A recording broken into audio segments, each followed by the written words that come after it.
Hey everybody, Brett from AstartesGaming here, back with another episode of our RimWorld Star Wars Let's Play. So, I am playing a little bit after the end of last episode. It's been, I don't know exactly how long. It's been several days in game, maybe even a quadrum or two. Not a whole lot has happened other than Randy showering us in drop pods full of goodies. So we actually have a pretty good variety of food happening up there. He gave us like some bear meat and some agave fruit or something. And so I decided to jump in here at this point, A, to show you guys the progress we've been making, B, because we have some visitors that I'd like to try to add to our colony, and C, because Corona, I'm actually going to go back to calling her Tony for now, and I'm going to call Landoa Corona. I like that name on her better, and we'll give Tony another name. But Tony is now an adult, and she has become force sensitive. So she is slowly awakening her force powers. I think this is fantastic. She could be Heth's like apprentice or something. So I think it'll be a lot of fun. So I'm gonna go ahead and rename her. Let's see. I'll just go back to Tony for now again, but I will give her a different name. I just like the suggestion of Corona better on this character. I think it's a little bit more fitting. I don't know why. Just she kind of looks like a Corona to me, or at least more so than Tony did. Okay. Also, I think who was it? Was it Chimera? No, it's Togrul. I think he and Corona might have like a thing happening, but we'll see. Anyways, these four characters, they're actually all female Zabrak as far as I can tell. They're really good characters, and actually Blaster is force sensitive as well. So Yevra is, I mean, she could be a good builder and crafter for us, potentially a cook down the line, and we could make her into a decent melee fighter. Prostophile and Bloodlust. Bloodlust is nice because it's sort of like Psychopath, but not quite as extreme. So she doesn't mind dead bodies and stuff like that. Unfortunately, it makes her a little bit more hostile in social situations, but she doesn't mind handling corpses, and that is sometimes a very, very useful thing. Blaster, again, force sensitive, hasn't awoken any of her abilities yet, but very, very good fighter. Decent with animals and building as well. Could become decent at mining as well as arts and crafts. She's a masochist, psychically dull, and force sensitive. So, yeah, I mean, I don't know. Not terrible traits, not great traits. I mean, force sensitive is good, though. And then Droid, who's not actually a droid. Actually, were you a Zabrak? I'm pretty sure it said you were. Yes. Okay. So with Droid, she is a very well-rounded character. Not much of a fighter, though. She'd be basically useless in a fight. But she is a little bit up there in age at 720. But she's good at pretty much everything else. And if she's not good at it, she has the potential to be. She has a chemical fascination, which could be a problem. And she's a careful shooter, which isn't going to matter because she is useless for shooting. So, yeah. And then, finally, who is the fourth one? There was four. Shameless over here. Oh, he's a male and only 20. But is a Zabrak with green skin. So, let's see. He is pretty prostophile and a slowpoke. Very good at medicine with potential to be fantastic at medicine. And we always need more doctors and stuff. That is going to be our main thing here. Could also be used for research and crafting as well as construction, and maybe even as like a backup warden or something. He could potentially handle the prisoners that we're modifying and stuff. So yeah, I think all of these people would be welcome additions to our research facility. The Imperials may have an issue with the fact that there's a Zabrak. Imperials typically are a little bit xenophobic, but none of my characters actually are xenophobes, so I'm going to say that they'll be okay with it. It's pretty obvious that these people are, capable and could definitely help us out And I think given the situation that, you know, we've been through, they've all had a pretty rough go of it trying to just survive on this really, really harsh planet. I think they're willing to take any help that they can get. So, yeah, we're going to go with it. We'll see what happens. We may not get any of them. We may get all of them. We may get some of them. So, we'll see. But as you can tell, the base has expanded a little bit. The entry hall here is nearly done, other than like the floors and the decorations. Again, each one of these little inlets is going to have like a statue in it. I was even thinking of, because we have a terraforming mod, I could like layer in like water here or something behind the statues just for like even more extravagance. And then I don't know how we're gonna get wood, but I'd like to do like fancy wood floors in here just to show like that's how ridiculous and impressive this base is, that even though there's no trees on this planet, we still have wood floors. We've also started mining out the orbital beacon area where we're going to be selling everything that we're producing, or at least things that, you know, we intend to sell. What else? I have a advanced fabrication bench down, but there's nothing that we can actually craft yet. There are quite a few recipes, all the Star Wars armor and whatnot, Mandalorian armor, Death Trooper armor, Stormtrooper armor, as well as all the blasters, but they require a ton of plasteel, and we just don't have enough right now, so we'll wait on that. I'm also laying some tool cabinets down on top of them to help boost the work speed of it, just because some of those projects can take a very long time. And then we'll have other things in here. I'd like to have shelves with raw resources so that they don't have to always go back to the main stockpile. We can make sure somebody's delivering them plasteel and components and stuff into here. And then, what else? These bedrooms are coming along. We've got furniture and stuff getting moved in here. These are not wood, they're actually sandstone. I was experimenting and I liked the look because they actually look very much like wood furniture. So I figured just to add some color into these rooms so everything's not all gray. We'll try to use that whenever possible. What else? Lots of food happening, and we're gonna need to up our power a bit. I've noticed that the batteries are draining pretty far down at night, and that's because of all the chandeliers and stuff that we're adding. So I think we're gonna want some more wind turbines. I'm not sure where though. I guess we could line them along this and just run them through the walls. That's an option. So I've already set the guests to be entertained and recruited, so we'll see what happens with that. Let's get the clock rolling a little bit. And then we did have a bandit camp opportunity. Let's look at that later though. I don't want to keep talking and pause the game again. Oh wait, why are you making that? I guess that's fine, but I turned this off because I didn't want to waste more power. You're welcome to turn it back on, dude. Like, if you're gonna work, you may as well fire it up. At least you get it done a little bit quicker.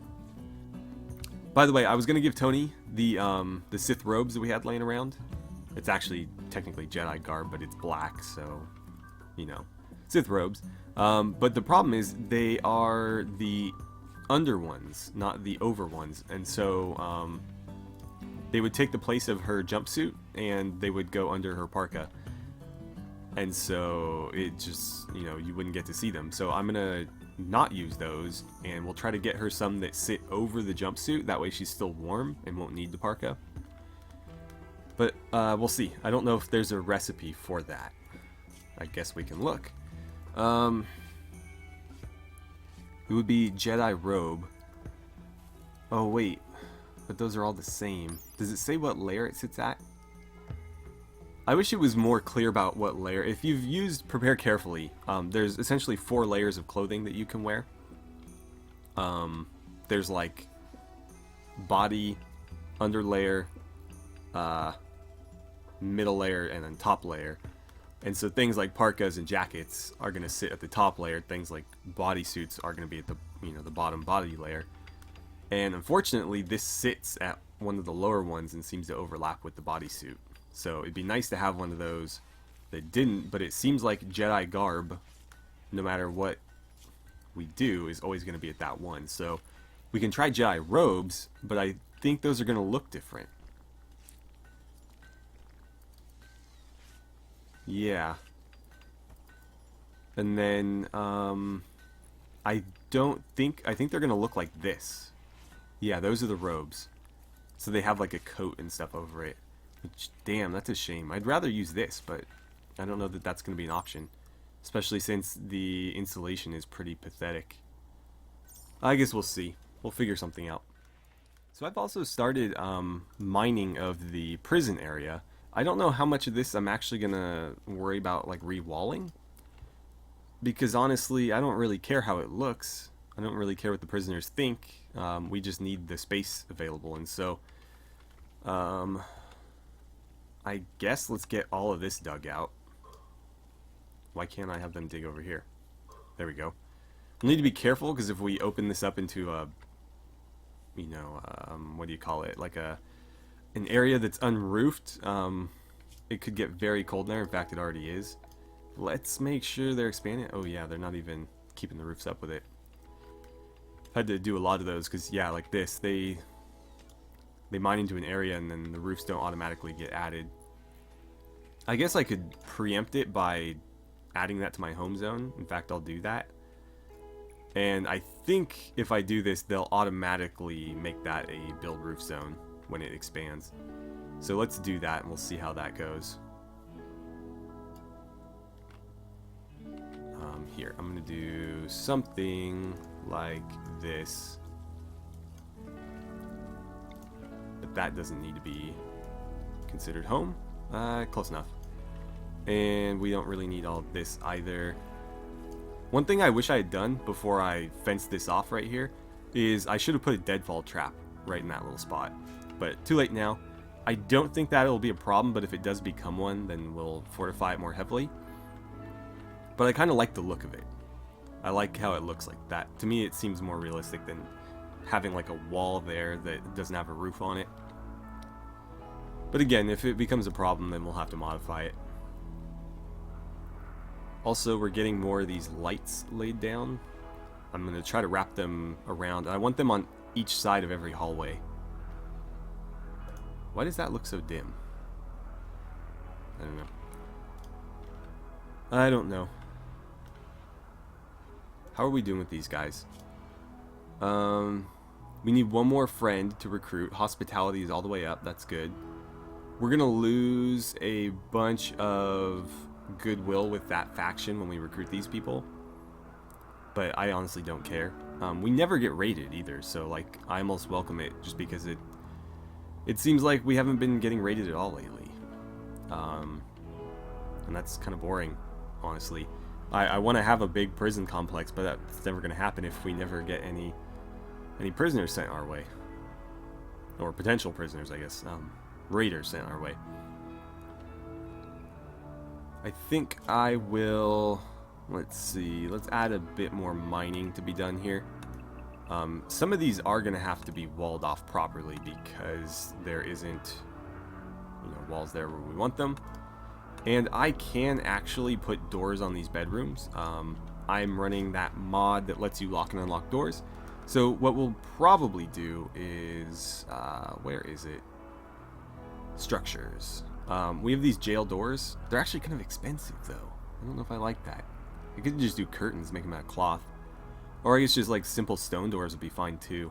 But the thing is, like with this door for example, I can set it unlocked, and that means that the prisoners will be able to move in and out of those doors, but they're still considered separate rooms.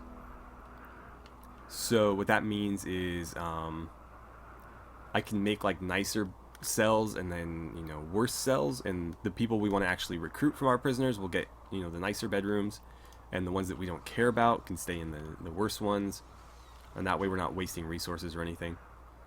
That is convenient that they had exactly 4 people, because I only have 4 beds. Oh, by the way, I made a electric smelter just because we'd had the technology for a while, and we were getting a little low on steel, and I was like, well, we have a bunch of slag, why not, start using it.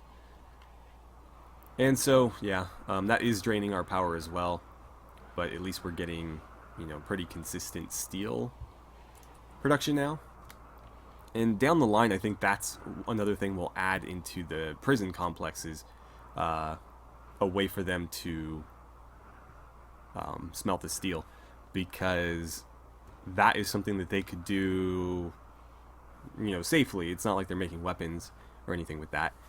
And they'll be harvesting a lot of the steel slag and stuff when they're working the quarry. So it'll be right there. It'll be easier to just wait. Why are you researching? I mean, it's not that you're bad at it. It's just that May is infinitely better than you, and she'll get it done quicker. But I guess she still sleeps, so it doesn't matter. Oh, by the way, I wanted to point out something. We've moved our moisture pump because it finished with the area over here, and so we deconstructed it and moved it on over to get the last little bit of this water. And that should be the last one we need to do unless we open up. Well, actually, yeah, that's right. I did another one over here because of this giant pool we ran into. But it's coming along, and let's see. Oh yeah, this needs to, it should expand and get that last little one in there as well. So hopefully we're killing two birds with one stone there. I've also done steel grating along all of the entry and exit ways of most rooms. Or at least the plan is to do that. So far it's just these. And I may do them under the doors for the bedrooms too. But my hope is that they will prevent dirt from getting tracked all over the place. They're supposed to, the description says something like, where is it? Steel grating, durable but easy to clean. Most refuse slips right through its perforated surface. So I'm hoping that anybody with like dirty feet, when they walk into a room that has one of those, the dirt will, you know, stay there and not come into the room, and it's not going to get tracked everywhere in the base. So hopefully those will help as like dirt collectors. But we'll see if that actually works. Either way, I think it looks kind of cool, especially when we'll have like blast doors over the top of it. So I'm a bit confused as to how this window here, you may not recognize it, and that's because it's from the hospitality mod, so by default you wouldn't have this option.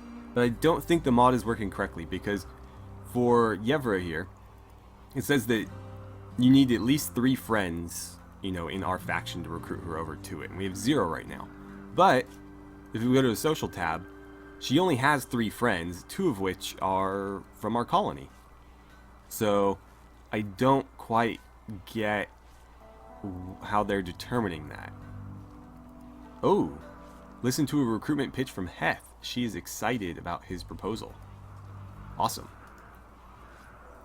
I imagine he would be recruiting, it wasn't Droid, it wasn't Shameless, it was the other one. Nice, we got somebody. Shameless decided to join. Cool. So now we have a green young male Zabrak to... What is he going to do for us? Medicine? Research? Crafting? Probably crafting and construction. So let's see. We'll get you to 1. Doctoring. I'll put it at 2. Because we want you to do it. And it would be best if we didn't have to constantly pull May off of other things to do it. But it doesn't necessarily need to be your primary thing. I don't know why I keep going backwards. Wardening, 3 is fine. Jailing, 3 is fine. Yeah, we'll leave those all at 3. I think we're going to set construction and crafting to 2. Yeah, I want you doing that type of stuff. Less smithing and tailoring, more crafting and construction. But something to that effect will be fine. I'm actually going to lower those a bit. And we'll obviously need a name for him, a suitably Zabrak one, so don't forget to keep suggesting names, and don't forget to use the tagline either. Remember, it's hashtag or # Star Wars name, no spaces. And that way I can find your suggestions from the tag whenever I go looking for them. Of course, we've angered their chief. Swoop, good old Swoop. I could care less. He can come try to take him back. I'm not worried about it. So he should get to work. You just hauling stuff right now? Oh, I think he just like emptied his pockets. Yeah. And you aren't much of a fighter, so we're going to get you an Imperial officer's uniform. You may notice that Deleuze got one. We were crafting them, and I think we ran out of cloth, and now we have cloth again, so Mordant's back on it. Although he wasn't doing it before. I think Salt was actually doing several of them. Yeah. Last episode she was making us bodysuits. And she continued to do that for a while, and then she made this officer's uniform. And then she just, stopped because I think we ran out of resources, and then when we got more again, I guess Mordant took over. But that's fine as long as somebody's doing it. Somebody with decent crafting skill. Let's make sure all these get hauled. How are we doing on mining? Oh, look. We're getting this all patched up. We should get these rooms dug out. We don't need a ton of them to start. I mean, obviously we're only going to have so many prisoners for a while, but eventually we're going to want all of those cells opened up. Oh, and then Heth has leveled up several times. Obviously with all this mining he's been doing, he's just constantly leveling up. So, how good is he at mining now? We have 14. The thing though is, if he were doing melee combat or research, he would actually be leveling up faster. But he's been mining pretty much 24/7, so it's actually working out pretty well. And we have 3 more points? Wow. I'm going to go offense, defense, accuracy. And then I may start looking at more force powers. There's a couple things I want to eventually get for him. Force pull is a cool one. It eventually will let you like rip weapons out of people's hands, which is very handy. No pun intended there. I didn't mean to say that. But obviously being able to disarm somebody is really useful, especially if they have a particularly dangerous weapon. Force push is cool. You can like toss people away from you, although not as effective as it sounds because he is a melee combatant, and so tossing people further from his lightsaber generally doesn't help the situation for him. I would like to get basically all the force powers for him too, but I thought it would be interesting because he is married now. He does care about somebody, and I thought it would be cool to maybe look at doing some heal other, because obviously he would want to have the ability to help May if something ever happened to her, more so than even he would want to heal self. Although being a Sith, you could argue that he's maybe very selfish, but Sith aren't always, they're passionate people. They don't necessarily have a bunch of evil traits. They're just driven to the dark side of the Force because a lot of reasons. There's definitely a lot of things about the dark side that would be more enticing than the light side of the Force. But let's see, is this finally getting done? These rooms have been like, I've issued these orders a long time ago, and apparently they're just getting to them now. I know there's a lot of construction orders, but I was hoping that they'd get these bedrooms done and we could move people into them. Because, like, Tony's still sleeping in the hospital, which is less than ideal. So we'll move her into here. Let's do roses. I'm trying to alternate between roses and daylilies just so there's lots of different color happening. I guess we'll move her in here right now. Hopefully she doesn't mind the clutter, since there's, like, chunks on literally every piece of floor. And then the floor itself hasn't been smoothed yet. But it's her own bedroom, and it is lit, and it is an enclosed space. This needs to get finished, because her bedroom is technically part of the hallway. And then they'll probably need their own heaters as well. But we'll see. If we're able to get the hallways a consistent temperature, we might not need them. But until then, I think everybody is going to need their own. Oh cool, that hallway is done as well. So we could start trying to open up these rooms. I think that's a little bit too much though. Let's try to focus on, like, this area. You can see everything in here has all been queued up to mine. I'd like them to get that done eventually, but honestly I think this is more of a priority. Because even if we don't have prisoners, we could throw down that quarry and have people work it. And that might be better than sending them out, to the far end of the map to mine steel or something. Although with the quarry we don't really know what we're getting. We're just kind of getting a little bit of everything. Alright, we got another recruit. We got Blaster this time. We'll need a name for her as well. She is the one that was force sensitive. That's fantastic. That means that Heth now potentially has 2 apprentices. I think apprentices. She is, I think, Yeah, not even as far along as Tony is. Although Tony is very young, so she's got a lot of potential still. Not that Blaster doesn't. It's just that she's 35, which I think is even older than Heth. But, you know, she's never used the Force before, so she's unfamiliar with it. Her job here, I think, is going to be crafting. And I kind of would like to get her to be the one that's cutting all the stones, because that will level up this skill pretty quickly. And if she's constantly doing that, she'll also level up her force powers pretty fast as well. So I think that's a good idea. Let's make sure that she's always, you know, cutting stone, or I don't know if, hold on, let's look at the smelter. What skill does that use? Does it use a skill? It doesn't say. Yeah. It does not say, although it might in here. No. Yeah, I don't know. I'll check the wiki on that. But I would assume it's like crafting or something, so let's see. Oh, I meant to click this tab. We'll set that to 1. We'll set that to 1. You're not going to be doctoring. Oh, definitely not going to be doctoring. Handling. We'll leave it at 3. I don't think we're ever going to... Well, that's not true. I did mention that I wanted to buy animals whenever we have the opportunity, because we wanted to do genetic experiments, and I have done a bit of that research. I'll show you guys where we're at on research in a second, but we do want the ability to work with animals, because there is ways for us to take animal DNA and use it to improve people's abilities, make super soldiers and all that. Again, sort of our goal from the start. So if we have people that are capable of doing that, then, you know, great. But we don't need to go out and tame them in the wild necessarily. Although, if given the opportunity and there is something we're interested in, we might. But it's hard to do because we only really get the migrations. We don't get animals wandering around the map necessarily. So let's set your construction to, you know what, here, let's do 4, 4. I'm going to set that to 3. Mining is going to be 3 as well, but I'd rather you construct. Okay, never mind. So 3, 3, 2 on construction. Smithing is going to stay at 3 as well. Tailoring at 3. Art can be 3 too. 3 as well. 3 also.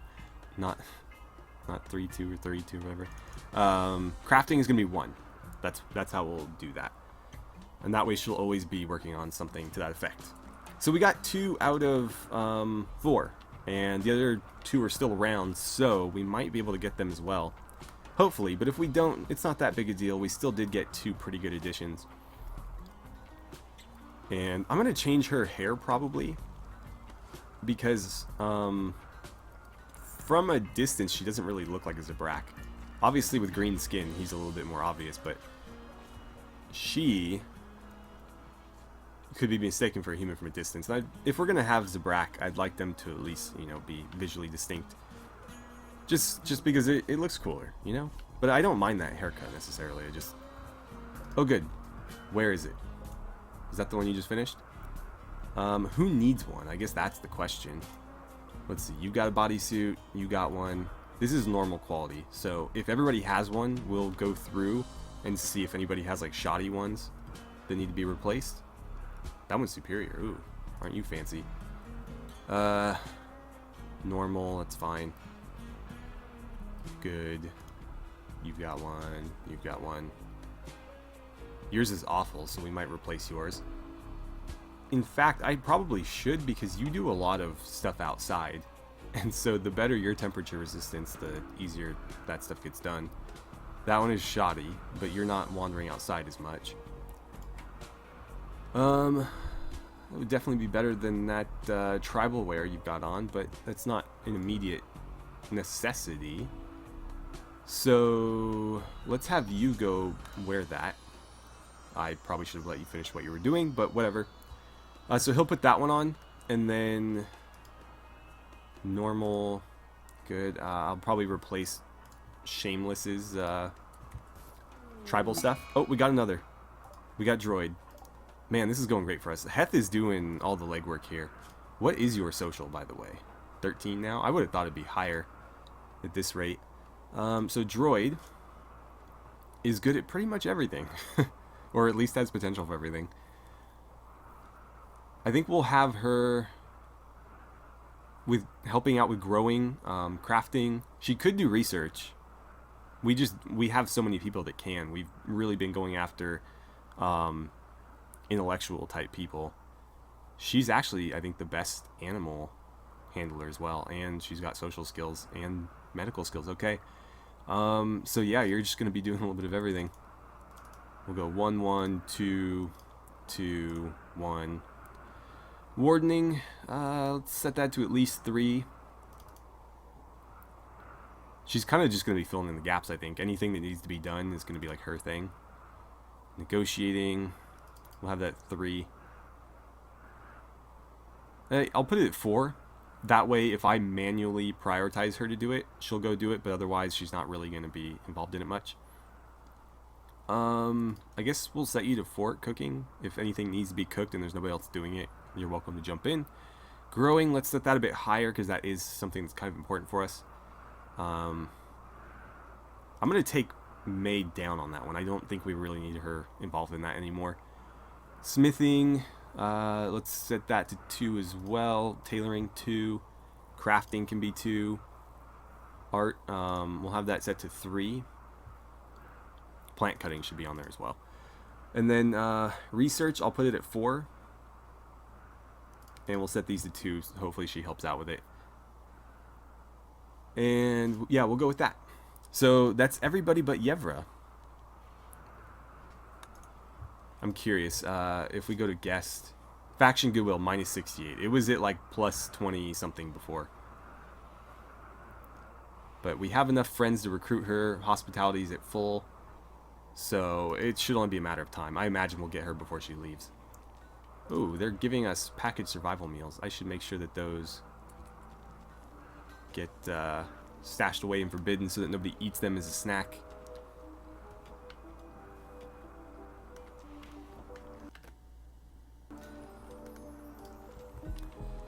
Alright, so I think I'm going to end the episode here. Right before I do that, though, let's just look at this. So the leader of Nova Kaus Rebels has sent us a message. Apparently bandits based in have been attacking them. If we kill them, we get 2,300 silver. So show me where. Because if this is relatively close by, I might consider doing it.